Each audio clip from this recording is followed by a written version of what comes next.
재료 강도와 강의를 시작하도록 하겠습니다.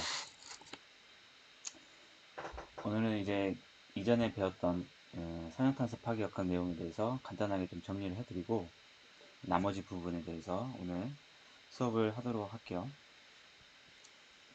자, 산화탄소 파괴역학의 경우에는 우리가 육안으로 관찰할 수 있는 균열에 대해서 외부의 하중이 가해졌을 때 균열이 진전할지 진전하지 않을지를 판단할 수 있는 기준을 정해주는 것을 우리가 산화탄소 파괴역학으로부터 예측할 수가 있습니다. 그때 활용하는 계수가 하나 있는데요. 그 계수가 이제 응력 확대 계수라고 해서 스트레스 인텐시티 팩터를 계산하게 됩니다. 스트레스 인텐시티 팩터의 경우에는 그림에서 보이듯이 균열의 크기와 작용 응력, 기하학적인 형상 이 세 가지 파라미터로 이루어져 있는 계수가 되겠습니다. 이렇게 여러분들 균열의 크기가 주어지고 외부에 작용하는 응력이 결정되고 그 다음에 시험편의 기하학적인 형상이 결정된다고 하면은 이 정보로부터 스트레스 인텐시티 팩터 응력 확대 계수를 계산하게 되는 것이죠. 응력 확대 계수는 나중에 이 제로 물성인 KC라는 파괴 인성값과 비교를 하게 됩니다. 그래서 비교를 통해서 현재 이 파괴 인성값보다 계산된 응력 확대 계수가 작은 경우에는 균열이 진전하지 않는 상태로 여러분이 간주할 수 있고 계산을 했는데 응력 확대 계수가 파괴 인성보다 더 큰 값일 경우에는 취성 파괴가 나타난다고 보면 되겠죠. 그리고 이 취성 파괴를 우리가 다루고 있기 때문에 그러면 취성 재료만 다루는 거 아니야? 라는 생각을 할 수 있습니다. 하지만 오른쪽 그림에서 보다시피 연성 재료에 대해서도 두께가 얇은 경우에는 연성 파괴가 일어나지만 두께를 점점 증가시키면 증가시킬수록 취성 파괴 거동을 보이고 있습니다. 즉 연성 재료에서도 두께에 따라서 연성 파괴를 보일지 취성 파괴를 보일지가 정해지기 때문에 이러한 경우에는 두꺼운 재료인 즉 플레인 스트레인 조건에서의 우리가 외부의 하중을 가해주고 균열 3단에서는 플레인 스트레인 조건에서의 응력 상태가 나타나기 때문에 이 경우에는 취성 파괴가 나타나게 되는 것이죠. 그래서 여러분들이 현재는 우리가 취성 파괴를 배우고 있다고 해서 취성 재료에만 국한해서 생각할 필요는 없고 구조물의 두께가 두꺼워지면은 연성 재료라고 할지라도 취성 파괴를 보이는구나 라고 생각하시면 좋을 것 같습니다. 특히 여러분들이 처음 이 개념에 대해서 배우기 때문에 이 파괴 인성이라는 것이 제로 물성이라는 값이라고는 생각하지 않을 수도 있어요. 근데 반드시 이 파괴 인성이라는 값은 재료 고유의 물성치니까 우리가 기존의 일라스틱 모듈러스나 포화성 레이셔 또는 인장 강도 등과 같은 재료 고유의 물성치라고 반드시 알아두시고 나중에 이제 우리가 계산식을 배우고 있죠. 이 계산식으로부터 응력 확대 계수를 계산하게 되면은 반드시 파괴 이성과 비교를 통해서 균열이 진전하지 않을지를 판단해 주셔야 합니다. 그래서 그 내용에 대해서 지난 시간에 많이 설명을 드렸었고 우리가 특히나 이제 모드가 세 가지가 있지만 모드 1, 즉 열린 모드에 대해서 우리가 주로 다루고 있다라고 했고 열린 모드 하나를 알게 되면은 다른 두 가지 모드도 역시나 동일하게 적용을 하면 된다라고 말씀을 드렸었습니다. 또 스트레스 인텐시티 팩터와 유사한 개념인 변형률 에너지 해방률이라는 스트레인 에너지 릴리즈 레이트라는 게 있습니다. 이 역시도 에너지 관점에서 균열이 진전하지 않을지를 알아볼 수 있는 파라미터가 되는 것이고요. 이 경우에도 G값을 계산을 하고 뒷장에 또 나오게 되는데 G값을 계산하고 이 G값의 임계값을 여러분들이 실험으로 측정하게 됩니다. 그래서 그 G값과 임계값을 비교함으로써 현재 계산된 G값이 임계값을 넘어가지 못하게 되면 즉 제로물성인 GC를 넘어가지 못할 경우에는 우리가 이 경우에는 균열이 진전하지 않는다라고 판단하는 거고요. 또다시 이 G라는 값을 계산했는데 이번에는 제로 임계값을 넘어서게 될 경우에는 균열이 진전한다라고 판단하시면 되겠죠. 그래서 이 G라고 하는 이 스트레인 에너지 릴리즈 레이트 역시 스트레스 인텐시티 팩터와 같이 유사하게 널리 쓰이고 있는 파라미터이긴 하지만 여기에서는 두 가지 파라미터를 동시에 배울 필요는 없고 하나의 파라미터만 알게 되면은 나머지 파라미터를 다음과 같은 관계식으로부터 충분히 유추해낼 수 있습니다. 그래서 이제 저희 강의에서는 K에 대해서만 이야기하기로 되어 있었죠. 한 가지 더 우리가 스트레스 인텐시티 팩터를 계산하게 되면은 그 값으로부터 우리가 균열 선단에서의 응력장을 예측해 볼 수가 있습니다. 이 식은 나중에 우리가 플레인 스트레스 응력 상태를 또는 플레인 스트레인에 대한 응력 상태를 기술할 때 필요한 식이니까 한번 꼭 참고를 해주시고요. 즉 응력 확대 계수를 계산하게 되면은 균열 선단에서의 응력장을 우리가 유추해낼 수 있다라고 생각하시면 되겠죠. 그리고 지난 시간에 다양한 시험편의 종류와 균열에 대해서 어떻게 스트레스 인텐시티 팩터를 계산할 수 있는지에 대해서도 설명을 드렸습니다. 그래서 다양한 시험편에 대해서 예제들을 제가 말씀을 드렸고요. 그다음 안전계수에 대해서도 개념을 여러분들에게 설명을 드렸죠. 그래서 오늘 이 정도만 지난 시간에 대해서 정리를 하도록 하고 네, 새로운 내용에 대해서 설명을 드리도록 하겠습니다. 자, 복잡한 3차원 균열의 경우에도 우리가 몇 가지 알려져 있는 식이 있습니다. 이 식을 이용해서 여러분들이 충분히 3차원 균열에 대해서 스트레스 인텐시티 팩터 값을 계산할 수 있게 되고요. 여기 나와 있는 예제는 평판이나 샤프트, 튜브, 디스크, 보강제 팡 등에 대해서 뭐 있지만 몇 가지만 제가 추려가지고 말씀을 드리도록 하겠습니다. 자, A와 같은 형태에서의 3차원 균열 같은 경우에도 역시나 외부에서 가해주는 응력은 여러분이 이와 같은 식으로 계산하면 될 거고요. 그리고 F, 즉 기하학적 형상과 관련되어 있는 파라미터인 F 역시도 과연 만약에 균열이 작다라고 하면은 이와 같은 식으로 간략하게 유추해서 써볼 수 있습니다. 그래서 이 두 가지 값을 알게 되면 여러분이 충분히 K라고 하는 스트레스 인텐시티 팩터 값을 계산할 수가 있겠죠. 나머지도 유사한 개념으로 진행이 될 겁니다. A, B, C, D와 같은 이 시험편에 대해서도 오른쪽 테이블에 다음과 같이 응력은 어떻게 계산이 되고 또 밴딩이 주어진다고 하면은 구피마중은 어떻게 외부 응력으로 호환할 수 있는지 이에 대한 식들이 나와 있으니까 이걸 참고해서 여러분들이 값을 계산하고 그걸로부터 스트레스 인텐시티 팩터 값을 계산해 주면 되겠죠. 타원형 균열 역시도 마찬가지입니다. 타원형 균열도 이 식 자체를 봤을 때 기존의 식과 좀 달라 보이지만 사실상 여기 루트 파이 분의 1 Q, FQ 이 부분이 형상과 관련되어 있는 파라미터가 되겠습니다. 그럴 경우에 이걸 F로 취급하게 되면은 기존의 식과 유사하겠죠. 그래서 이런 식으로 해서 여러분이 기하학적 형성과 관련되어 있는 파라미터는 시험편의 크기와 관련된 기하학적 형성과 관련된 있는 파라미터와 균열의 크기를 통해서 계산할 수가 있게 되는 거죠. 그래서 이걸로부터 스트레스 인텐시티 팩터를 계산할 수 있으니까 이와 같은 식은 참고하시면 좋을 것 같습니다. 우리가 선형탄성 파괴역학을 배우고 있기 때문에 선형이라고 하는 의미가 우리 솔루션을 슈퍼포지션 할 수 있다 라는 의미로도 받아들일 수가 있을 거예요. 즉 예를 들어서 여러분이 어떤 선형 응답 함수가 있습니다. 내가 x1이라는 값을 넣었더니 y1이 나왔고 다음으로 x2라는 값을 넣었더니 이번에는 y2라는 값이 계산이 되었습니다. 자, 이 경우에 여러분들이 추가적으로 나는 fx1 더하기 x2에 대한 응답을 알고 싶다고 하면은 여러분들 여기서 슈퍼포지션이라는 것을 활용해서 답을 할 수가 있겠죠.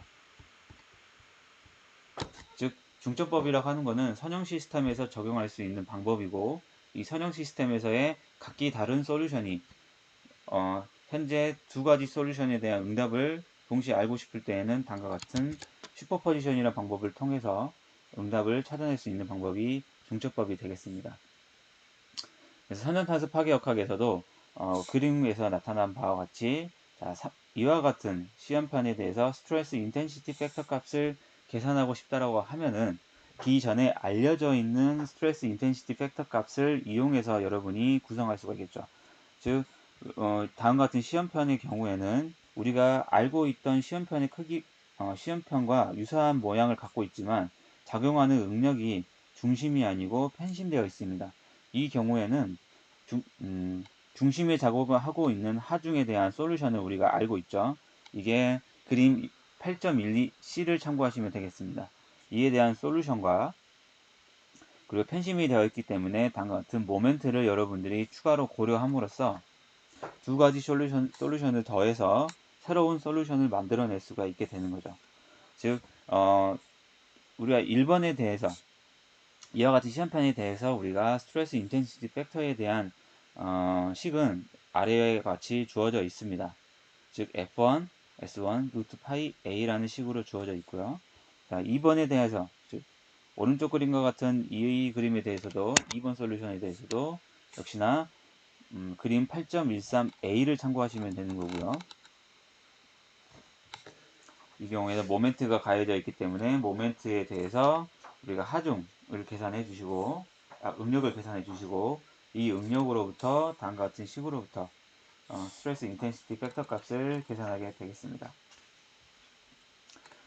그리고 우리가 슈퍼포지션을 한다고 했으므로 두 가지 솔루션을 각기 더해주게 되면은 이와 같은 솔루션을 얻어낼 수가 있겠죠. 즉,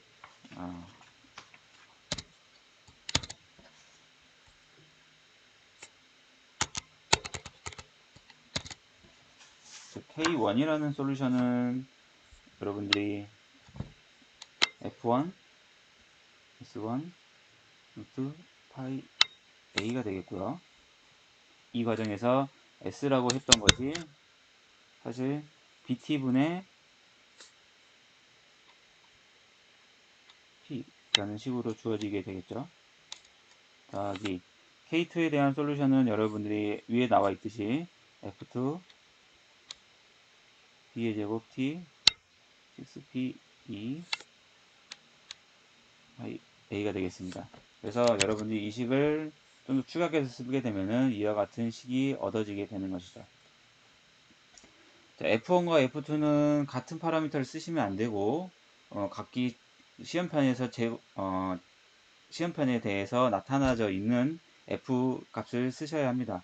그래서 그거에 대해서는 여러분이 각기 해당하는 그림에 대해서 F가 제공되어 있으니까 이걸 찾아서 여긴 나타나지 않았지만 찾아가지고 솔루션을 적용을 해주셔야 되는 점이 있겠죠. 자, 두 번째로 우리가 중앙균열의 양면에 다음같이 하중이 작용하는 경우에 대해서 이야기를 해보도록 하겠습니다. 자, 이에 대해서는 사실 솔루션이 알려져 있어요. 페이지 24페이지를 보시면은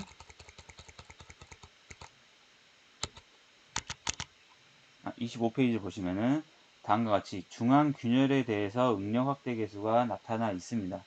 하지만 이 솔루션을 이용해서 우리가 새로운 솔루션을 또 만들어낼 수가 있습니다. 자, 다시 가보도록 하죠.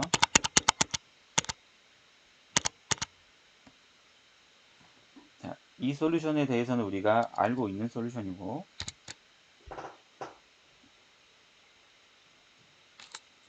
이 두 솔루션에 대해서는 현재 모르고 있다라고 합시다. 그리고 역시나 마지막 그림 이 부분에 대해서도 우리가 솔루션이 알고 있다라고 하면은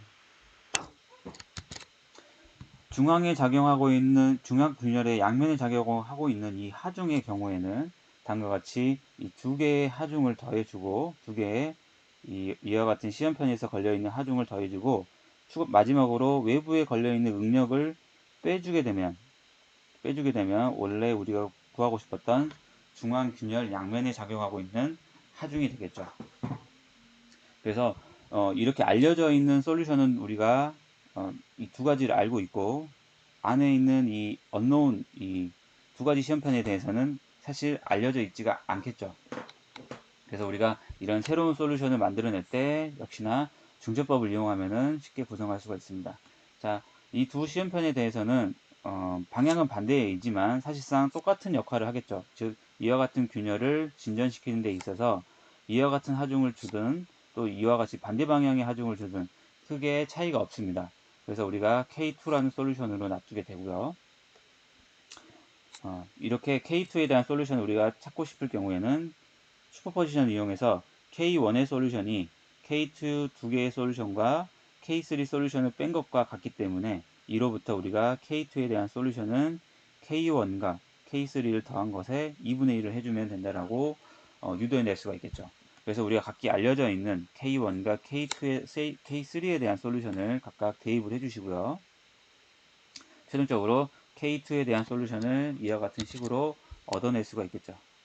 그래서 중첩법이라고 하는 것은 여러분들이 기존에 알려져 있는 식을 가지고 새로운 솔루션을 만들 때에도 사용할 수 있다라고 것으로 꼭 참고해 주시면 좋겠습니다. 다중균열에 대해서도 역시나 여러분들이 이와 같은 솔루션은 제가 기존에 알려드린 바는 없지만 사실 이 K1에 대한 솔루션과 그리고 여기에서 주어져 있는 이 K3에 대한 솔루션은 알려져 있다라고 하겠습니다. 즉 동일한 과정이 되겠는데요. 이 부분은 알려져 있고 이 두 개의 솔루션이 현재 모르는 값이고 이 부분도 알려져 있다라고 하겠습니다. 자, 이렇게 될 경우에 우리가 K2에 대한 솔루션을 찾을 수가 있는데요. 역시나 슈퍼포지션을 이용해서 K1은 K2 더하기 K2 마이너스 K3라고 연상해 볼 수가 있습니다. 즉 자세히 보면은 다중균열에 대해서 균열의 중심에 다음과 같은 하중이 가해져 있는 그림이 되겠는데요. 이 경우에는 다음과 같은 균열 중심의 윗방향에 하중이 가해지고 그다음 시험편에 아랫방향에 응력이 가해지는 경우와 또 반대의 경우 그리고 이 두 개를 더할 경우에는 원래 솔루션을 만들기 위해서는 시험편 외부에 갈려져 있는 응력을 제거해 줘야 됩니다. 그래서 이 제거해 주는 이 솔루션까지 빼주게 될 경우에 다음과 같이 이와 같은 방정식을 만들어낼 수가 있고 이로부터 여러분들이 K2에 대한 솔루션은 2분의 1 K1 더하기 K3로 알 수가 있는 것이죠. 그래서 원래 알려져 있는 솔루션을 도입해서 새로운 K2라는 솔루션을 만들어낼 수가 있겠습니다. 기존의 방법과 유사하죠.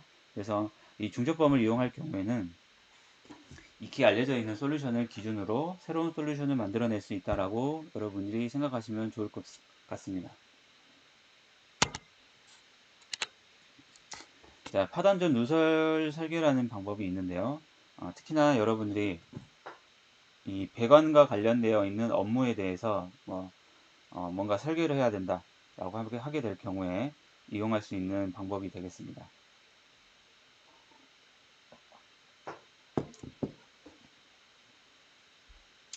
이러한 배관이나 압력용기 같은 경우에는 미세한 균열이 진전함으로써 취성파괴를 일으키지 않는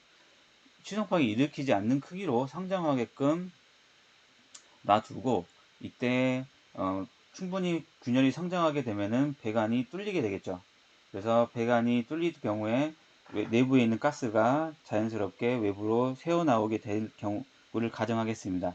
그런 경우에도 균열이 충분히 성장했지만 수정 파괴를 일으키지 않도록 하고 균열이 점차적으로 확장한 후에 우리가 시선 파괴 이전에 내부에 있는 가스가 외부로 방출됨으로써 이 누설이 발생하게 하고 이 누설을 감지함으로써 우리가 유지보수를 수행할 수가 있게 되겠습니다. 하지만 만약에 용기에 누설이 있기 전에 만약에 갑작스럽게 취성 파괴가 발생한다. 즉 균열이 걷잡을 수 없이 급속도로 진전한다고 하면은 배관을 설계함에 있어서 이러한 균열을 미리 감지할 수 없을 뿐더러 나중에 추후에는 이 안전사고와도 이어질 수 있는 문제가 되겠죠. 그래서 이 배관 파단전 누설이라는 설계 방법은 균열을 우리가 균열이 관통균열을 만들 경우에도 취성 파괴가 발생하지 않을 이러한 크기로 성장하게끔 놔두는 방법을 우리가 배관 파단전 누설이라고 하겠습니다.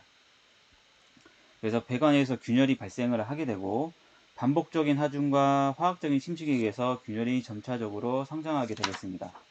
그래서 이때 우리가 두 가지 파라미터를 생각해 볼 수가 있는데요. 균열 입장에서 A라고 하는 파라미터는 균열의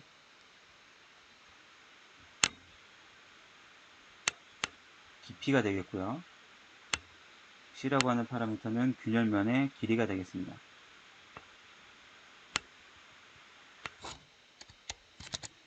즉 원래는 1번 스테이지에서 작은 균열이었던 것이 외부에서 반복적인 하중과 화학적인 침식에 의해서 점차적으로 커지게 되는 것이죠.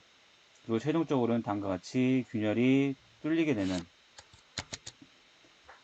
최종적으로 균열이 진전함으로써 균열이 뚫리게 되는 이러한 형상을 여러분들이 생각해 볼 수가 있고, 이 경우에 내부에 있던 가스가 외부로 빠져나오면서 이 가스를 탐지하고 이로부터 균열이 불완전 성장하기 이전에 균열을 보수할 수 있는 방법이 배관 파단전 누설, 즉 LBB 설계라고 할 수 있겠습니다. 균열은 초기에는 균열 깊이 A와 균열면 길이 2C로 이루어져 있겠죠.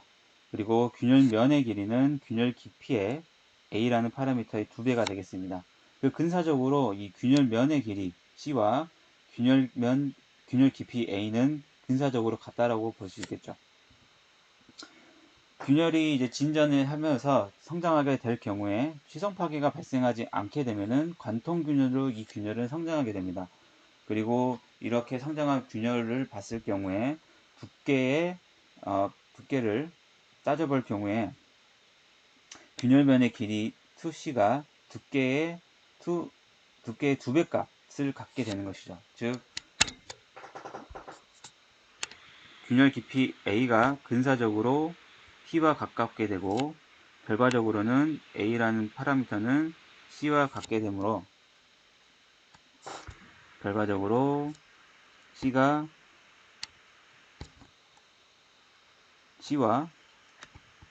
T를 비교함으로써 우리가 균열이 불완전 성장하고 있는지 관통을 하고 있는지 관통하지 않았는지를 판단하게 되는 것이죠. 자, 파단전 누설 조건에서는 다음과 같이 임계 균열 길이가 이 두께보다 훨씬 크다라는 가정을 하고 있습니다. 즉 이 이유는 임계 균열 길이라고 하는 것은 취성 파괴를 일으키는 균열 길이라고 할 수 있겠죠. 취성 파괴를 발생시키는 균열 길이. 자, 이러한 취성 파괴를 발생시키는 균열 길이가 두께보다 커야지만이 관통 균열을 만들더라도 안정 성장을 하지 불안정 성장하는 균열이 되지 않을 것입니다. 그렇기 때문에 파선전 누설 평가에서는 다음과 같은 조건을 가지고 우리가 균열이 관통을 했더라도 배관을 안에 있는 가스가 밖으로 나올 수 있게끔 누설되는 개념을 적용할 수 있고, 또한 불안정 성장하지 않는 균열로 성장한다라는 가정을 통해서 이와 같은 조건을 만들어낼 수가 있게 되는 것이죠. 그래서 여러분들이 추후에 균열이 주어져 있고 이 균열을 기준으로 임계 균열을 계산했을 경우, 이 임계 균열을 계산했을 경우 배관의 두께보다 크을 경우에는 이 경우에 이 경우에는 균열이 관통을 하더라도 누설이 될 뿐 균열이 불안정 성장을 하지 않겠구나 라고 여러분이 인지하시고, 이로부터 파단전 누설 평가를 활용해서 설계에 적용할 수가 있게 되겠습니다. 그렇다면 이러한 임계 균열 길이를 설정을 해야 되는데, 이 임계 균열 길이는 우리가 선연탄소 파괴역학을 이용해서 예측할 수가 있습니다. 자, 다음과 같이 관통 균열은 평판의 중심부에 위치한 균열로 고려해서 여러분들이 해석을 할 수가 있고, 그 해석은 오른쪽 그림과 같은 시험편이 되겠습니다. 자, 이번에는 무한평판을 가정했기 때문에 평판의 폭이 매우 넓으므로 기하학적인 형상은 파라미터는 1로 여러분들이 간주할 수가 있게 되겠고요. 현재 균열 길이 A라고 하는 것은 임계 균열 길이로 치부할 수 있기 때문에, 간주할 수 있기 때문에 다음과 같은 C로 평가할 수가 있겠습니다. 그리고 외부에 가려져 있는 응력은 인장 응력으로 생각을 하시고, 또 현재 균열이 취성 파괴를 일으키는 균열이기 때문에 K라는 값을 우리가 파괴 인성값인 K1C를 활용을 하게 되겠죠. 자, 이로부터 여러분들이 오른쪽에 알려져 있는 우리가 스트레스 인텐시티 팩터 값을 계산한 식에 놓고 다음과 같은 식을 정리해 보면은 A1 C는 시그마 T 루트 파이 식으로 정리한 후에 최종적으로 정리해보면, 균열 길이로 정리해보면 오른쪽 같은 다음과 같은 식을 얻어낼 수가 있겠습니다. 즉 제로의 물성치인 파괴 인성값과 외부에 가해주는 하중만 주어지게 된다고 하면 임계의 균열 길이를 예측해 볼 수가 있는 것이죠. 그래서 이렇게 임계의 균열 길이를 예측한 후에 현재 우리가 설계에 적용하고 있는 배관의 두께를 가지고 임계 균열 길이와 비교함으로써 파단된 누설 평가를 수행하게 되겠습니다. 기본적으로 배관에 관통 균열이 발생을 하더라도 누설이 돼야 되고, 그리고 이 균열이 불안정 성장을 하지 않을 경우에는 이와 같은 조건을 반드시 적용을 해줘야 된다는 점이죠. 예를 들어서 여러분들이 배관을 설계한다고 했을 경우에 내부에 있는 가스가 누설이 되면 안 되겠지 라고 생각을 하고 두께를 매우 두껍게 설계를 할 경우가 생기겠죠. 하지만 그렇게 두껍게 설계하는 것보다 우리가 내부에 있는 가스가 충분히 외부에서 감지할 수 있도록 관통 균열을 만들 수 있는 정도로 두께를 보다 얇게 설계하는 것이 나중에 추후에 유지보수 관점에서는 더 좋다라고 말씀을 드릴 수가 있겠습니다. 자, 이때에도 이제 균열이 두 가지 경우를 가정할 수가 있는데요. 초기 균열이 벽의 내부에 위치하는 경우에는 우리가 관통 균열면의 길이가 두께의 2배 값보다 더 작은 값을 가지게 됩니다. 그러므로 이 경우에는 우리가 배관 파단전 누설 평가를 적용할 수가 있게 되겠고요. 그리고 계산된 임계 균열 길이에는 충분히 여유가 있을 경우가 생기게 됩니다. 그림으로 여러분들이 생각해 보시면은 다음과 같이 배관이 있고요. 그리고 두께 T로 결정이 되어 있습니다.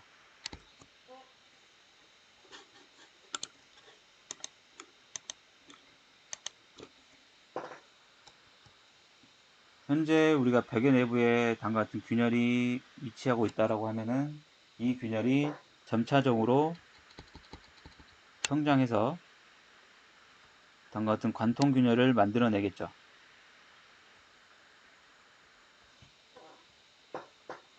그리고 최종적으로 이와 같은 균열로 성장했다라고 가정하겠습니다. 이 경우에 여러분들이 이 균열은 최종적으로 C라는 크기의 균열 길이를 갖는다라고 볼 수가 있겠고요. 그리고 이 경우에 다시 한번 여러분들이 파단전 누설 평가를 통해서 임계 균열 길이를 계산해 보게 되면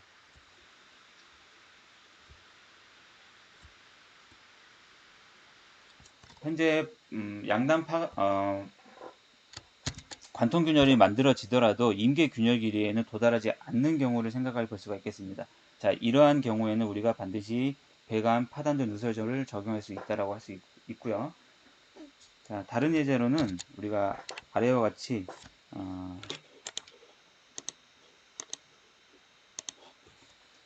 초기 균열이 표면을 따라서 상당히 긴 경우를 여러분이 또 생각해 볼 수가 있습니다.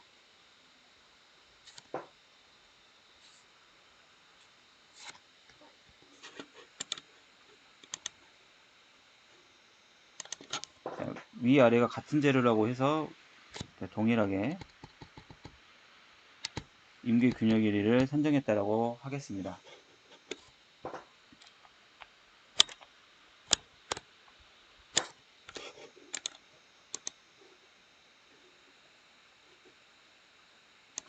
자, 현재 균열이 다음과 같이 표면을 따라서 매우 길게 형성되어 있는 경우에는 균열이 성장을 하게 될 경우에 다음과 같이 점점 표면도 역시나 표면에서 균열 길이도 점차적으로 동일하게 성장을 하겠죠. 그리고 최종적으로 배관이 파단될 때까지 성장할 경우에는 이와 같은 형상을 갖게 될 것입니다. 좀 더 길게 표시를 하겠습니다.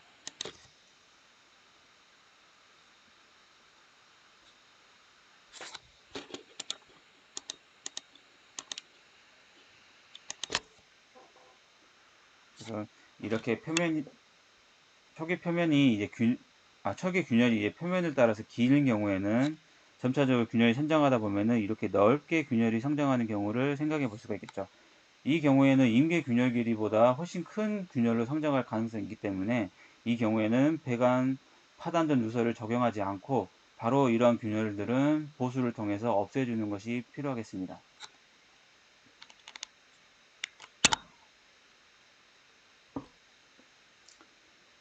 자, 그래서 우리가 배관 파단전 누설 평가 방법인 LBB에 대해서 배웠고요. 이걸 통해서 우리가 간단하게 예제에 한번 적용해서 문제를 풀어보도록 하겠습니다.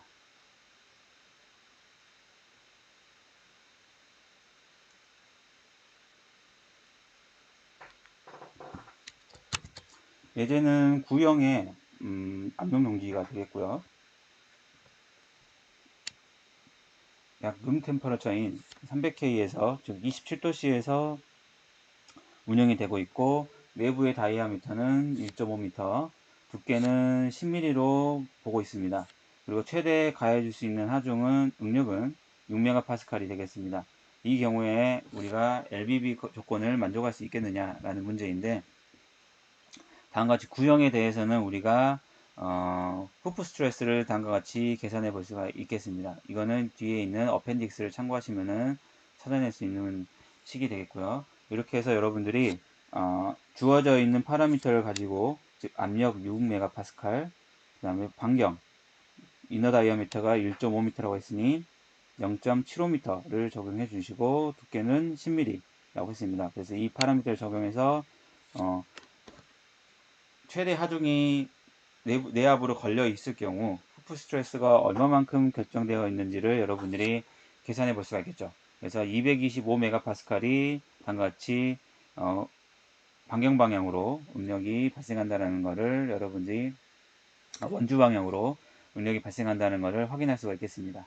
그리고 테이블 8.2를 보게 되면은 다음과 같은 재료에 대해서 우리가 파괴 인성 값을 찾아볼 수가 있습니다. 그래서 찾아본 파괴 인성은 187MPa로 결정이 되고요. 우리가 앞에서 유도했던 임계 균열 길이에 대한 식에다가 다음같이 위에서 구한 225MPa과 제로 물성 값인 187MPa 스퀘어 미터를 넣고 파괴 인성 값을 넣고 계산해 보면은 임계 균열 길이는 220mm가 나오게 됩니다. 즉 임계 균열 길이가 두께보다 훨씬 큰 경우가 되기 때문에 LBB를 만족할 수가 있게 되는 것이죠. 즉 CC가 T보다 훨씬 큰 경우가 되기 때문에 우리가 이 경우에는 LBB 조건을 적용해서 설계를 할 수가 있겠습니다.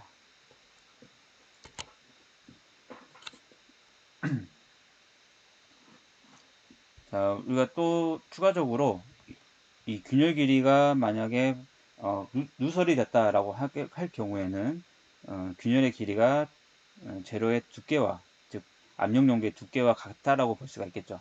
그래서 대략적으로 10mm라는 균열 길이를 참고해서 여러분이 스트레스 인텐시티 팩터를 계산해 보게 되면은 대략 39.9MPa이 계산이 됩니다. 그래서 우리가 안전계수를 구할 때에는 스트레스 인텐시티 팩터 관점에서 안전계수를 계산한다고 하면 파괴 인성값과 구했던 스트레스 인텐시티 팩터 값을 비교하게 되죠. 그래서 비교를 해보면 대략 4.69라는 값이 나오게 되는데, 이는 3보다는 큰 값이므로 설계에 있어서 안전한 설계가 됐다라고 판단이 될 수 있겠습니다. 그리고 만약에 균열이 존재하지 않는다라고 하면은 우리가 내압에 의해서 원주 방향의 응력 값인 225MPa이 재료의 항복 강도를 와 비교했을 때 얼마만큼의 값을 갖느냐를 통해서 여러분들이 안전계수를 또 항복 관점에서 계산해 볼 수가 있겠죠. 그래서 이렇게 계산해 본 결과 3.38이라는 값이 나오는데, 이 경우에도 일반적으로 알려져 있는 이라는 안전계수보다 항복 관점에서 이라는 안전계수보다 더 큰 값이기 때문에 충분히 안전하게 설계가 됐다라고 판단할 수가 있겠습니다. 그래서 여러분들이 사회에 나가서 만약에 압력 용기를 평가할 일이 있다라고 한다고 하면 이렇게 스트레스 인텐시티 팩터 값을 계산해 보고 이로부터 안전계수를 추가적으로 계산할 경우에 충분히 안전한 설계를 했는지 아닌지를 어느 정도 판단해 볼 수 있는 근거가 될 거라고 생각합니다. 그래서 꼭 이 개념에 대해서 알아두셨으면 하고요. 다음으로 우리가 파괴 인성값은 제로 물성값이라고 했었고, 이러한 파괴 인성을 측정하는 방법에 대해서는 제가 설명을 드리진 않았습니다. 근데 이제 간단하게만 여러분들에게 파괴 인성을 어떻게 평가하는지에 대해서 알려드리도록 할게요. 시험편에 균열이 나와 있는 재료를 준비해 주시고요. 이 재료에 대해서 외부에 밴딩 모멘트, 즉 3점 굽힘 시험을 통해서 여러분들이 이 재료 3단에 균열을 진전시키는 이러한 시험법을 통해서 우리가 파괴 인성을 평가할 수가 있겠습니다. 이때 가해주는 하중에 따라서 균열 3단에서의 변이를 측정하게 됩니다. 이렇게 측정된 변이와 하중 데이터를 가지고 그래프를 그려주게 되죠. 그래서 X축은 변이, Y축은 하중이 되겠습니다. 이렇게 변이 하중 곡선에서 그래프를 표현해 보면은 순간적으로 감소하는 영역이 나타나게 됩니다. 즉 제로에서 항복이 나타나는 것처럼 이 방금 같은 PV 선도에서도 이렇게 제로 이런 곡선이 선형이 아닌 비선형을 보이는 이 구간이 생기게 되는데요. 즉 갑작스러운 하중 강화가 발생하게 되고 이 점을 우리가 판별해서 오른쪽 같은 식을 통해 우리가 K라는 값을 계산하게 됩니다. 즉 시험 방법으로부터 우리가 측정을 하게 되겠지만 직접적으로 측정하는 방법은 아니고 또다시 이 평가식을 통해서 K라는 값을 계산하게 되는 것이죠. 자, 이렇게 계산된 K 값을 우리가 KQ라고 이야기를 합니다. 그리고 이 KQ라는 거는 우리가 파괴 이상 값보다는 조금 낮은 값을 나타내게 되겠습니다. 그래서 그러한 특징이 있는데요. 이 정도로만 여러분들이 파괴 인성 값이 어떻게 예측이 되는지만 알아두시고 정확한 시험 방법은 사실 ASTM이라는 규격을 통해서 여러분들이 시험을 측정해야 되는 부분이 있기 때문에 이 정도로만 알아두시면 좋을 거라고 생각합니다. 앞에서도 우리가 시험편의 두께 효과를 말씀을 드렸었죠. 이야기를 했었고 현재 취성 파괴를 우리가 이야기하고 있다고 해서 취성 재료를 다루는 게 아니고 연성 재료까지도 충분히 이야기할 수 있다라고 말을 했습니다. 그래서 이 두께가 얇은 경우에는 플레인 스트레스 조건이 되게 되고 이 경우에는 연성 파괴를 보인다라고 말씀을 드렸고요. 그리고 두께가 두꺼워지게 되면은 내부는 삼축 응력이 동시에 작용할 수 있는 플레인 스트레인 조건이 되는 거고 이로부터 대부분 취성 파괴가 발생하는 즉 여기서 자주색으로 표시된 부분이 취성 파괴의 영역이 되겠는데 대부분 취성 파괴를 보이는 거동을 나타내는 걸로 확인할 수가 있습니다. 그래서 앞에서의 시험 방법을 통해서 여러분들이 KQ를 측정하게 되면은 KQ가 두께가 얇을 경우에는 높은 값을 보이지만 두께가 증가함에 따라서 낮은 값을 보이게 되고 그 값이 일정한 값을 수렴하게 되면은 그 값을 우리가 KC라는 임계값으로 즉 파괴 인성값으로 활용을 하게 됩니다. 우리가 연성 파괴를 나타낼 경우에는 45도 각도 즉 맥시멈 시어 스트레스 면에 대해서 우리가 파단이 난다는 걸 알고 있죠. 그래서 두께가 증가하면 증가할수록 이 부분은 연성 파괴를 보이게 되지만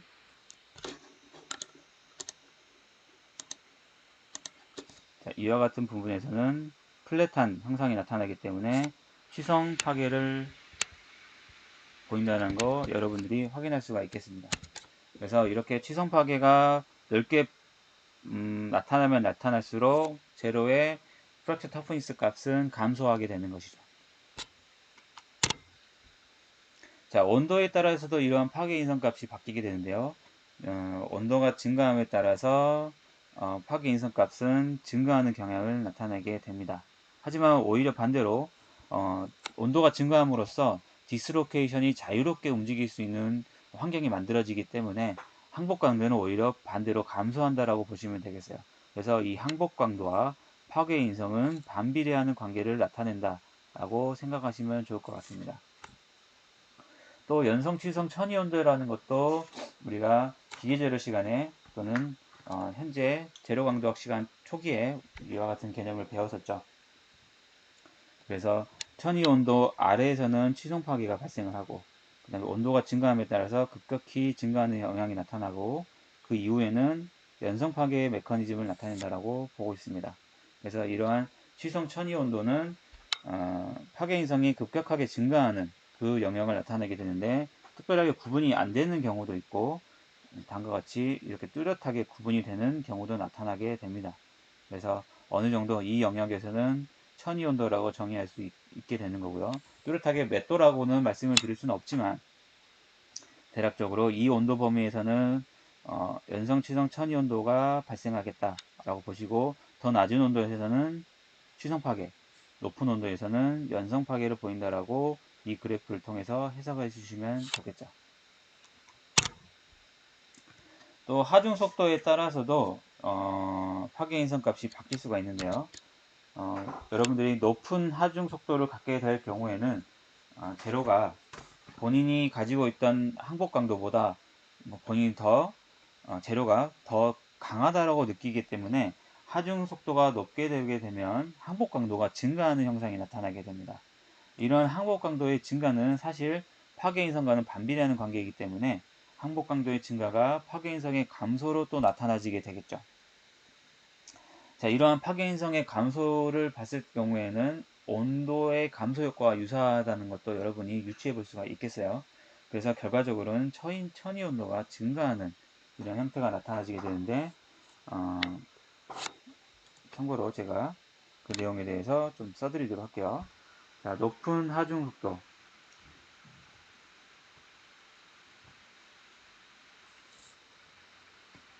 속도는 항복 강도의 증가를 나타내게 되고요.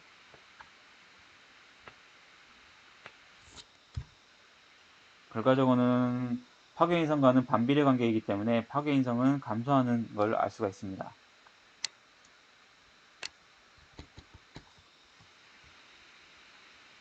또 이는 이제 파괴 인성이 감소했기 때문에 온도가 감소하는 효과와도 유사할 수가 있겠죠.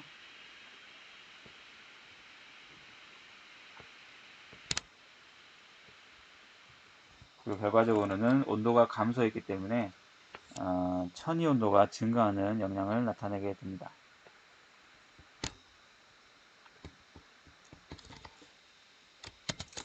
자, 결과적으로는 높은 하중 속도는 천이 온도의 증가를 나타낸다라고도 보실 수가 있겠죠. 자, 그래프에는 우리가 오픈 서클로 되어 있는, 동그라미로 되어 있는 거는 하중 속도가 낮은 거, 그 다음에 네모는 중간 정도, 그 다음에 세모는 매우 빠른 속도를 나타내고 있습니다. 즉, 높은 하중 속도에 의해서 천이 온도가 오른쪽으로 점점 그래프가 이동하는 것을 확인할 수가 있어요.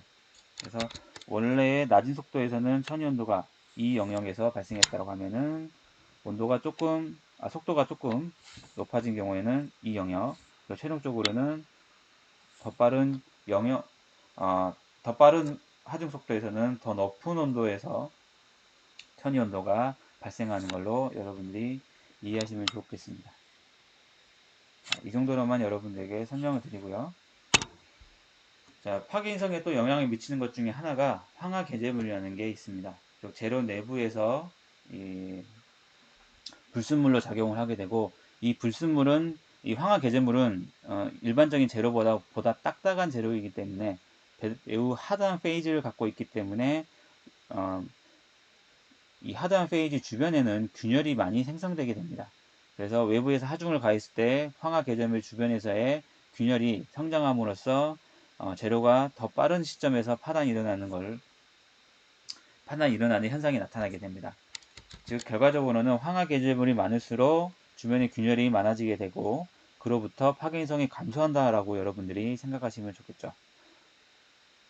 또는 이제 또 다른 영향으로는 우리가 결정 조직 방향으로서의 영향을 생각해 볼 수가 있는데, 여러분들이 파이 같은 걸 먹을 때 우리가 빵 종류인 파이 있죠. 파이가 어떠한 결이 있게 됩니다. 이 결로 여러분들이 쪼갤 경우에 좀 더 잘 찢어지는 걸 여러분 느끼실 수가 있는데, 제로 역시도 동일합니다. 아변 방향에 대해서 여러분이 어떠한 방향성이 존재하게 되고, 이 방향성을 따르는 방향으로 여러분들이 균열 산단을 만들어주게 되면은 외부에서 하중을 가했을 때 좀 더 쉽게 파단이 일어날 수가 있겠죠. 균열이 진전할 수가 있겠죠. 이런 식으로 결정 조직 방향으로에 따라서 여러분들이 파괴 인성이 감소할 수도 있고, 또는 그 조직 방향을 이겨내고 반대 방향으로 수직 방향으로 균열이 진전하게끔 시험편을 만들어준다 라고 하면은 파괴 인성 값이 증가할 수도 있는 부분이 되겠죠. 그래서 방향성에 따라서 같은 재료라고 할지라도 이와 같이 파괴 인성이 증가할 수도 있고 감소할 수 있다는 점 여러분이 꼭 어느 정도 머릿속에 염려해 두셨으면 합니다. 고려해 두셨으면 합니다. 자, 균열 선단에서의 항복을 이제 이야기할 텐데요. 앞에서도 우리가 선형탄성 파괴역학을 이야기하다 보니까 균열 선단에서는 무한한 응력이 발생을 하게 됩니다. 하지만 이론적으로는 무한한 응력을 발생을 하겠지만 실제 제로는 이러한 무한한 응력을 지지할 수가 없겠죠. 그래서 균열 선단은 어느 정도 둥글스름해지고, 이걸 이제 블런트하다고 얘기하는데요. 이렇게 균열이 무뎌지고 또는 이제 항복이 발생하는 영역이 생기게 됩니다. 그럼으로써 이 소속 영역의 크기가 어느 정도에 되느냐에 따라서 우리가 선형탄성 파괴역학을 적용할 수 있느냐, 적용할 수 없느냐로 볼 수가 있는 것이죠.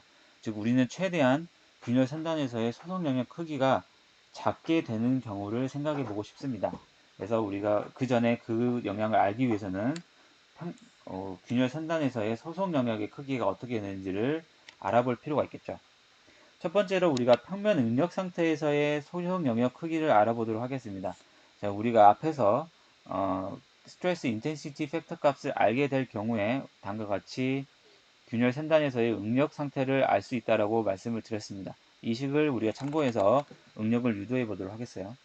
자, 평면 응력 상태이기 때문에 시그마 G라는 응력은 0이라는 값을 우리가 알 수가 있겠고, 균열이 표면에 균열 선단에서 우리가 뭔가를 이야기하고 싶기 때문에 세타라는 값은 0을 두겠습니다.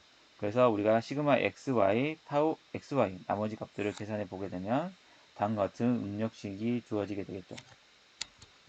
그래서 사실 이 시그마 x, 시그마 y라는 값은 주응력으로 보시면 여러분이 편리하게 생각하실 수가 있을 것 같고, 즉 시그마 1, 시그마 2가 다음과 같이 된다라고 보시고, 시그마 G라는 게 시그마 3라는 주응력으로 생각하시면 되겠죠. 그래서 이로부터 여러분들이 최대 전자 능력 조건 또는 평면체 전자 능력 항복 기준을 통해서 항복 기준을 한번 생각해 보도록 할게요. 여기서는 이제 제가 간단하게 최대 전자 능력 조건을 활용하겠습니다. 즉 이와 같은 항복 크라이테리언을 가지고 여러분들이 계산할 경우에는 다음과 같이 최대값이 시그마 1 마이너스 시그마 2, 시그마 2 마이너스 시그마 3. 이건 이제 트레스카 조건은 여러분들이 앞에서 배워서 어느 정도 알고 있겠죠. 그래서 이로부터 여러분들이 시그마 3는 0이라는 값을 현재 갖고 있고, 이로부터 이제 시그마 1 또는 시그마 2가 시그마 제로가 되어야 된다는 걸 확인할 수가 있겠습니다. 자, 간단하게 그냥 또는이라 하지 말고 시그마 1나 시그마 2가 시그마 제로가 된다는 조건으로 여러분들이 귀결이 되겠죠.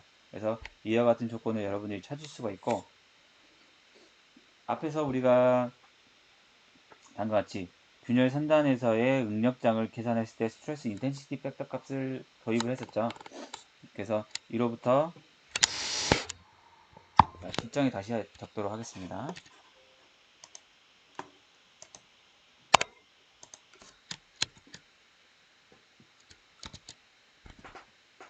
시그마 제로라는 값은 사실상 루트 2파이 r분의 k라는 값으로 여러분이 생각해 볼 수가 있고, 최종적으로 반경 r이라고 하는 거는 2파이 시그마 제로 k의 제곱이 되겠습니다.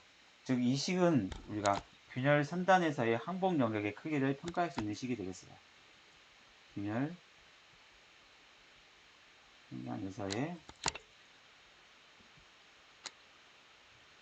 항복 영역의 크기.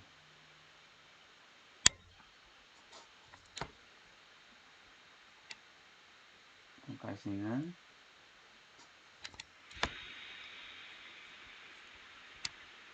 수식이라고 보시면 되겠죠.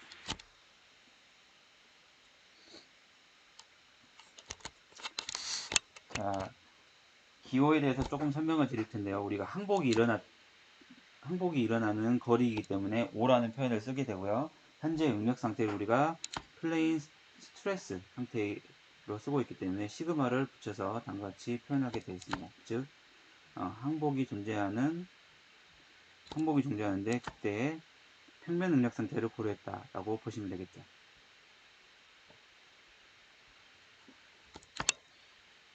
그리고 최종적인 식은 위에 있는 식처럼 동일하게 쓰시면 되겠습니다. 자, 우리가 탄성 완전 소성을 가정을 하고요. 그리고 실제 재료를 여러분들이 방금처럼 항복의 크기를 이와 같은 식으로 평가를 하려고 하지만 사실상 실제 여러분이 실험을 해보게 되면은 이 항복 영역보다는 좀 더 큰 영역으로 재료가 만들어지게 됩니다. 그 이유는 재료가 소성을 발생을 시킴으로써 재료의 저항성이 떨어지게 되고 더 많은 항복면이 만들어지게 되는 것이죠. 또 그래프로 여러분이 설명을 드리면은 점선이 같은 경우에는 이론적인 선원탄성 파괴역학에서 예측하고 있는 응력장입니다. 그리고 이 라인은 항복 강도가 되겠습니다. 그래서 이렇게 만나는 이 점을 우리가 방금처럼 항복 영역이 이와 같은 크기를 갖는다라고 예측을 하고 싶은데 실상 이론에서의 이만큼의 에너지는 사실 갑자기 사라진다라고 볼 수가 있는 것이죠. 하지만 물리적으로 이와 같은 에너지가 사라질 수는 없고 어딘가에 더해져야 됩니다. 그게 제로의 변형을 추가적으로 유발시킨다라고 볼 수가 있는 것이죠. 그래서 일반적으로 우리가 이론적으로 계산했던 항복 영역보다 2배의 영역을 더 크게 잡고 있습니다. 그래서 2배 정도 더 큰 항복 영역을 우리가 고려할 수가 있게 되고 기존의 식에 2배로 곱함으로써 다음과 같은 식을 유도해낼 수가 있게 되겠죠. 그래서 이 식은 플레인 스트레스 조건에서의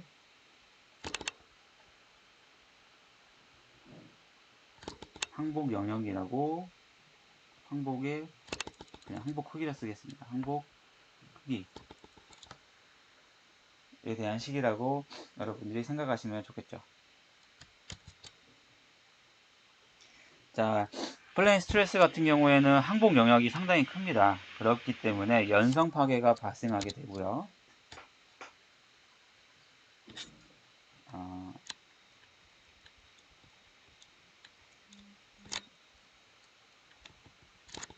그리고 플레인 스트레스에서 왜 연성 파괴가 발생했는지는 앞에서 구두로 다음같이 간단하게만 설명을 드렸던 이 내용과 연관시켜서 여러분들이 생각해 볼 수가 있겠죠.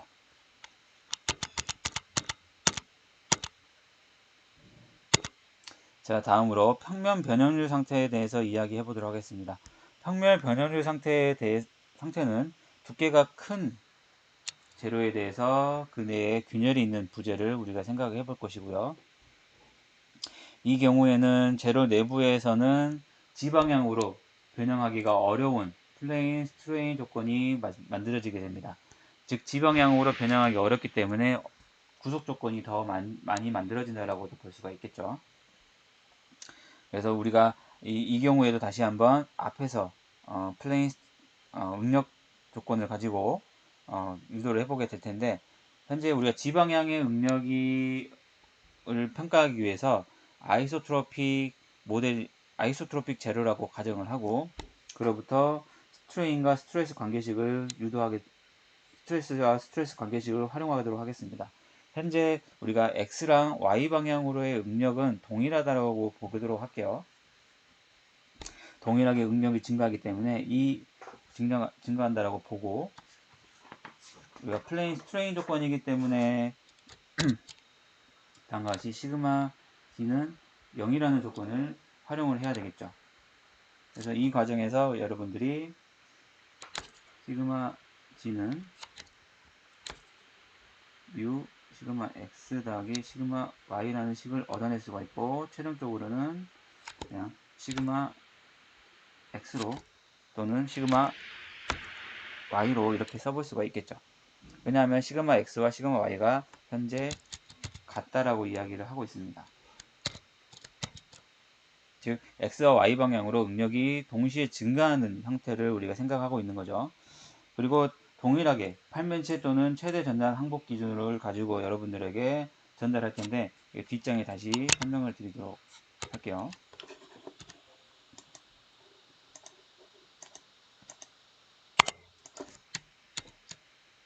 자, 우리가 방금 말했던 응력 상태를 그림으로 그려보게 되면, 즉 모아서클로 그려보게 되면,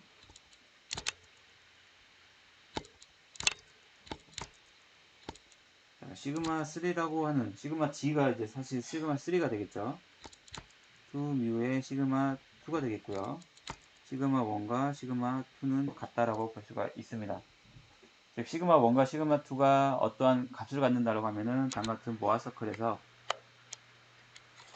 이 부분이 최대 전달 능력이 되겠죠. 그래서 다음과 같은 트레스카 조건에서의 조건을 활용해서 여러분들이 시그마 1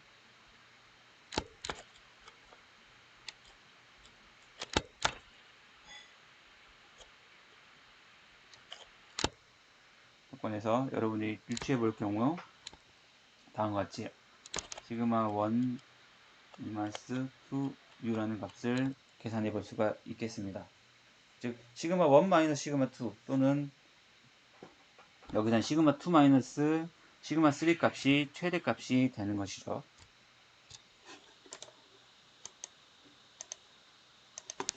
자, 이 부분이 최대 값이 되는 것이고, 그림을 참고하시면 되겠죠.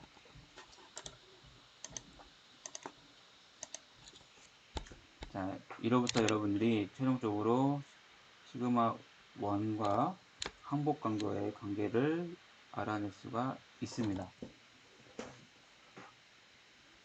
우리가 앞에서 시그마 x와 시그마 y는 같다라고 말씀을 드렸고요. 그 다음에 방금 유도했던 과정을 통해서 이때 만약에 포화성 레이쇼를 0.3을 도입을 한다 라고 하면은 이 값은 2.5의 시그마 제로라는 값으로 나타나게 되겠습니다. 자, 여기까지 해서 우리가 다음과 같은 식을 유도하는 과정에 대해서 이야기를 했고요.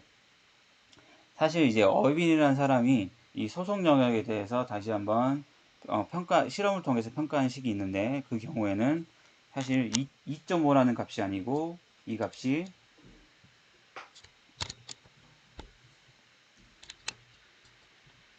어윈의 제안을 따르면은 2.5 시그마 제로라는 값이 아니고 루트 3분의 시그마 제로라는 값으로 활용하는 게 좋다라고 이야기하고 있습니다. 그래서 우리가 이제 항복 강도를 이야기할 때는 대략 2.5 시그마 제로라는 값에서 항복이 발생하는 게 아니고, 제로가 루트 3분의 시그마 제로라는 응력값에 도달하게 되면은 항복이 난다라고 보시면 되겠어요. 그래서 우리가 항복 강도를 다시 한번 루트 3분의 시그마 제로로 설정을 하고, 이로부터 기존의 식이 있죠. 루트 파이 r k라는 식에다가 적용을 하게 되면은 루트 3 시그마 제로 이꼴 2파이 r k라는 식을 얻게 되고, 결과적으로 항복이 존재하는, 즉 플레인 스트레인 상태에서의 항복의 크기는 2파이 분의 3 시그마 제로 k 제곱이라는 식이 얻어지게 됩니다. 자, 여기서 하나 더 중요한 거는 우리가 소속 영역의 크기는 평면 응력 값의 3분의 1로 우리가 취급을 하려고 합니다. 즉 소속 영역이 더 작게 되겠다, 더 작은 영역으로 생각해 볼 수가 있다라는 거죠. 그래서 결과적으로는 3분의 1이 아니고 우리가 여기에 3배로 곱함으로써 다음과 같은 식으로 활용할 수가 있게 되는 것이죠. 2배로 곱함으로써. 다시 정정해서 쓰겠습니다. 원래 이와 같은 식이었는데 우리가 앞에서 항복의 크기는 2배 정도 확장이 된다라고 얘기를 했죠. 그래서 이 식은 다시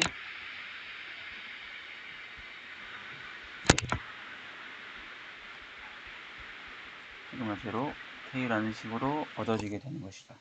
그래서 왜 이와 같은 식이 나왔는지 여러분들이 생각해 볼 수 있도록 유도 과정에 대해서 좀 설명을 드렸습니다.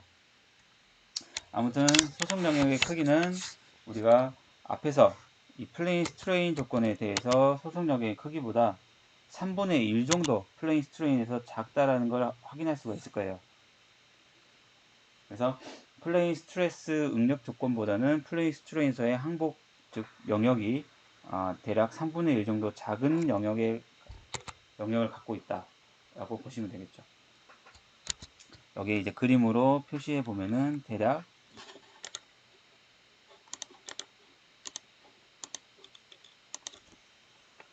이 정도가 어떻게 보면은 플레인 스트레인에 대한 항복 영역이 되겠고요. 이 정도의 크기는 원래의 플레인 스트레스에 대한 항복 영역이라고 여러분이 생각하시면 좋을 것 같네요. 자, 여기에 이제 그와 같은 내용을 좀 정리해 둔 게 있는데요. 자, 플레인 스트레스에서의 소속 영역의 크기, 우리가 유도했던 식이 여기 나와 있고, 플레인 스트레인도 역시나 나와 있습니다. 그래서 대략 플레인 스트레스가 플레인 스트레인보다 3배 정도 큰 이 소속 영역을 갖고 있게 되고, 결과적으로는 두께가 감소함에 따라서 소속 영역이 작아지게 되므로 3배나 작아지게 되죠. 그로부터 취성 파괴가 발생하게 된다라고 여러분들이 생각하시면 좋을 것 같아요. 자, 소송에 대한 제한사항이 몇 가지가 있는데요. 그거에 대해서 우리가 이야기하도록 하죠. 자, 소송 영역이 충분히 작다고 하면은 우리가 선연탄성 파괴역학을 적용해 볼 수가 있습니다. 자, 이러한 영역을 우리가 K지배성 영역 또는 K필드라고도 이야기를 하는데, 이러한 K필드는 오른쪽 그림과 같이 점선으로 표시되어 있는 영역이고, 이 K필드 안에 소속 영역이 작게 자리 잡고 있어야지만이 선연탄성 파괴역학을 적용할 수가 있게 됩니다.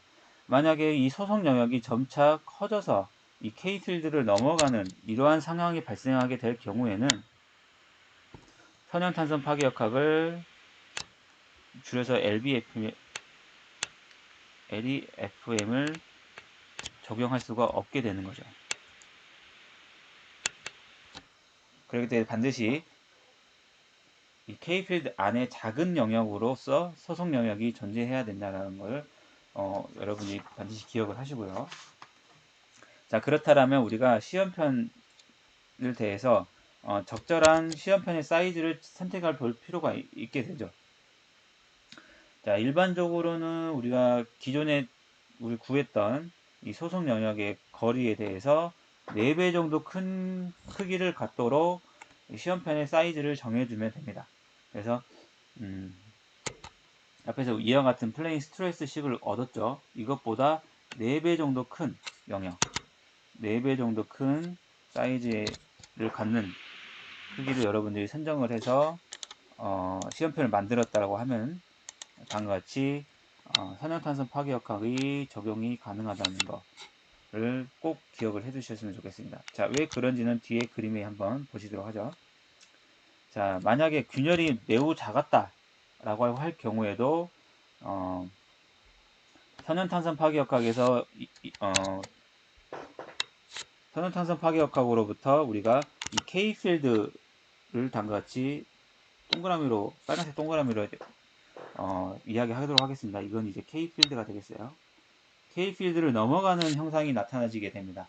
즉 균열이 너무 작아서도 안 되고, 또 이번에는 균열이 매우 큰 경우에 대해서도 보면은 K필드를 영역을 여러분들이 또 계산을 해보진 않았지만 만약에 계산을 해서 나타낸다고 하면은 이 경우에도 소속 영역이 너무 크기 때문에 K필드를 넘어가는 경우가 생기겠죠.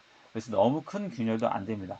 즉 적당한 크기의 균열의 크기가 필요하다는 거 여러분이 알 수가 있게 되겠고요.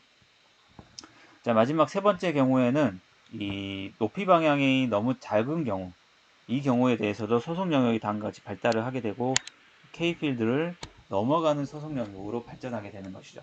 자, 이런 경우에도 충분히 높이를 키울 필요가 있다라고 여러분이 생각해 두시고, 이렇기 때문에 적절한 파라미터를 우리가 계산을 함으로써 그 값보다 좀 더 큰 시험편의 길이, 높이, 균열의 길이 등등을 선정을 해줄 필요가 있습니다.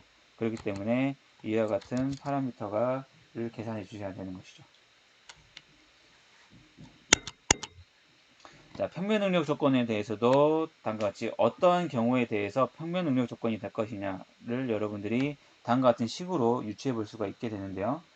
대략 앞에서 우리가 계산했던 팩터들 중에서 2.5라는 값을 갖도록 우리가 팩터를 계산해서 평가해 주시고, 이 값보다 큰 경우에는 플레인 스트레인을 적용할 수 있게 되는 것이죠.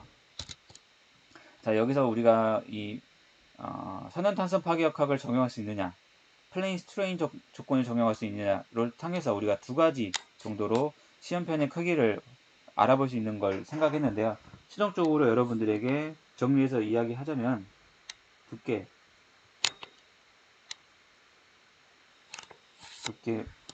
균열 길이, 그리고 시험편의 너비와 균열을 뺀 길이, 그 다음에 높이, 이 경우가 2.5 A 시그마 제로의 제곱. 이 경우에는 우리가 플레인 스트레인 조건을 적용할 수가 있게 되고요. 사실상 우리가 LBFM은 이와 같은 값을 갖고 있기 때문에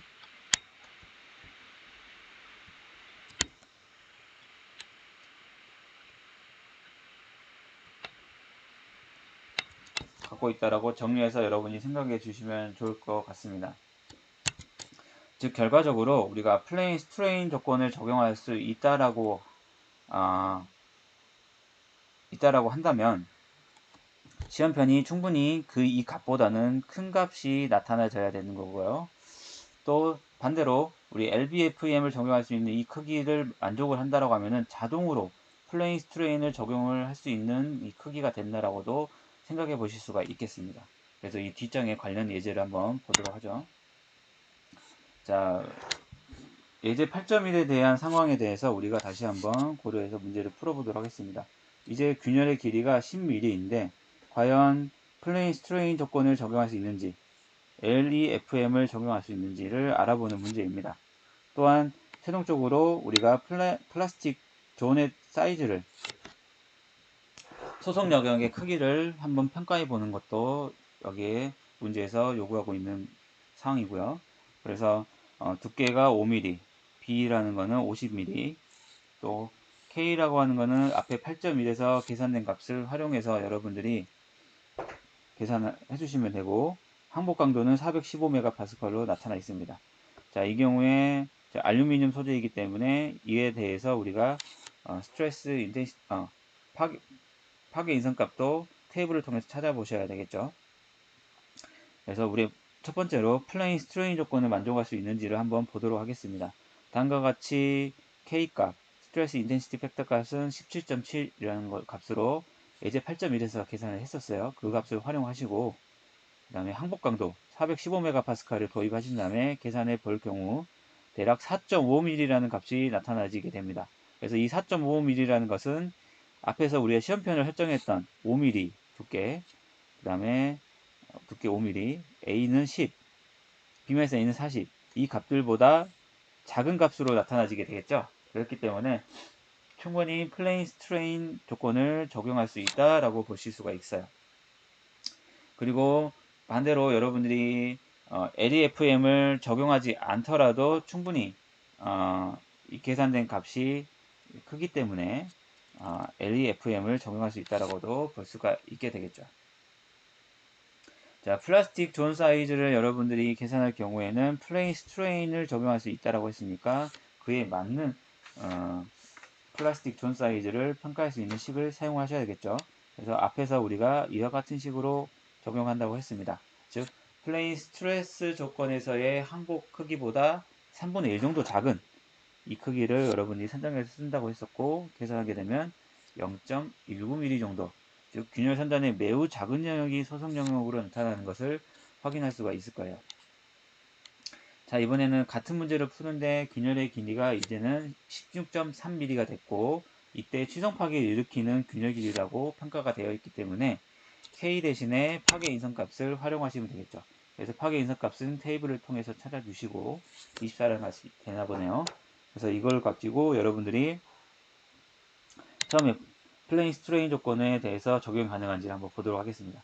이 경우 크기는 8.4mm가 계산이 되었고, 이 경우에는 두께가 이 크기를 만족하지 못합니다. 그렇기 때문에 두께는 좀 더 키워야지만이 플레인 스트레인 조건으로 간주할 수가 있게 되는 거죠. 그래서 아무튼 결과적으로는 플레인 스트레인 조건을 만족하지 못하게 되고, 그렇다면은 LEFM 조건을 만족하는지도 한번 동일한 파라미터를 계산해서 평가해 본 결과 약간 4.3mm, 즉 여기서 이제 두께에 대한 파라미터는 없어요. 제가 구분해서 말씀을 안 드렸는데 여러분들이 나중에 강의자를 보시면은 LEFM에 대해서는 두께는 고려하지 않는다라는 걸로 확인하실 수가 있을 거예요. 다른 파라미터들이 다 4.3보다 큰 경우이기 때문에 이 경우는 LEFM을 적용할 수가 있고, 소속 영역의 크기는 플레인 스트레인 조건을 적용할 수 없으니 플레인 스트레스 조건을 여러분들이 적용해서 문제를 풀어 주셔야겠죠. 그래서 이로부터 계산을 해보시면은 대략 1mm 정도의 크기로 플라스틱 존이 형성되는 걸 확인할 수가 있겠습니다. 즉 균열의 크기는 차이가 있지만 현재 10mm의 균열 크기에서는 소속 영역이 대략 0.2mm로 평가가 됐고요. 그 다음에 16.3mm의 균열 크기에 대해서는 플레인 스트레스 조건으로 간주하고 이로부터 소속 영역을 평가했기 때문에 대략 1mm의 크기, 즉 좀 더 큰 4~5배 큰 규모의 소속 영역이 발생한다라고 평가가 되고 있습니다. 자, 여기까지 해서 우리가 산염탄성 파괴역학에 대한 내용을 마치도록 하고요.